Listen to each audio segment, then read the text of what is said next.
देश के प्रधानमंत्री 10 दिन के बाद बोले इसको हटा दो, अनपार्लियामेंट्री लैंग्वेज को इस्तेमाल करो, तो कल सुबह से बीजेपी वाले ओवैसी को पकड़ो, ओवैसी को पकड़ो, ओवैसी को पकड़ो। हम पुकार रहे हैं, बोल रहे हैं, मगर टस से मस नहीं होते मित्रों।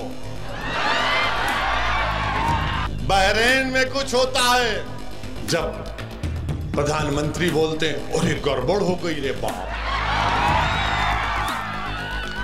अब तो मैं चाय भी नहीं पिला सकता इनको।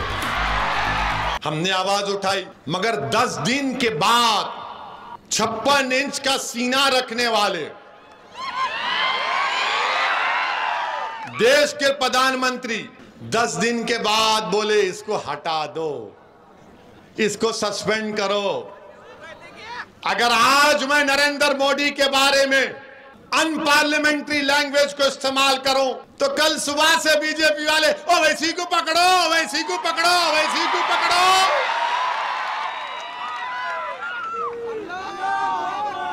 आप बताइए, 10 दिन के बाद मोदी को ख्याल आया, हम पुकार रहे हैं, बोल रहे हैं, मगर टस से मस नहीं होते मित्रों।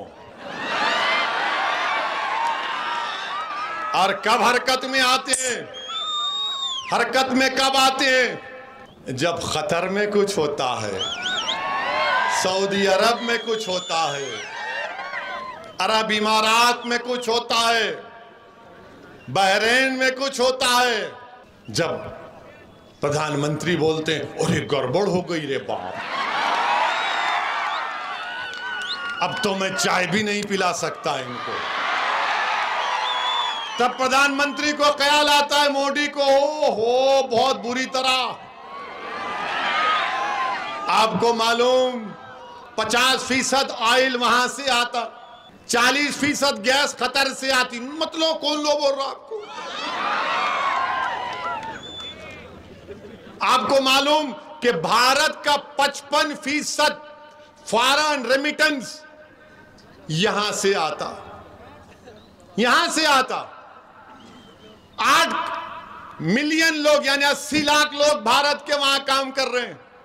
देश के प्रधानमंत्री, कभी सोचो आप, अगर उनको कुछ हो जाएगा वहां के मुल्क में, वहां पर उनकी जान और माल बराबरी की होगी।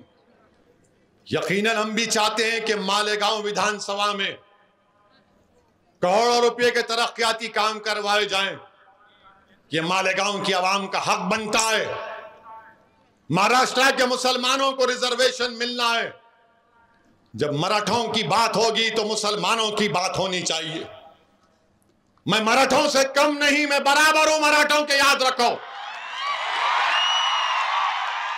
अगर उनको मिलेगा तो मुझे ही मिलना चाहिए। ये नहीं हो सकता कि तुम गुलाब जामुन खाओ और मैं हसरत भरी निगाहों से देखूं कि कब आएगा, कब आएगा। याद रखो, और गुलाब जामुन उसको मिलेगा और मुझे नहीं मिलेगा तो पूरी मिठाई की दुकान उठाकर लेकर चला जाऊंगा मैं।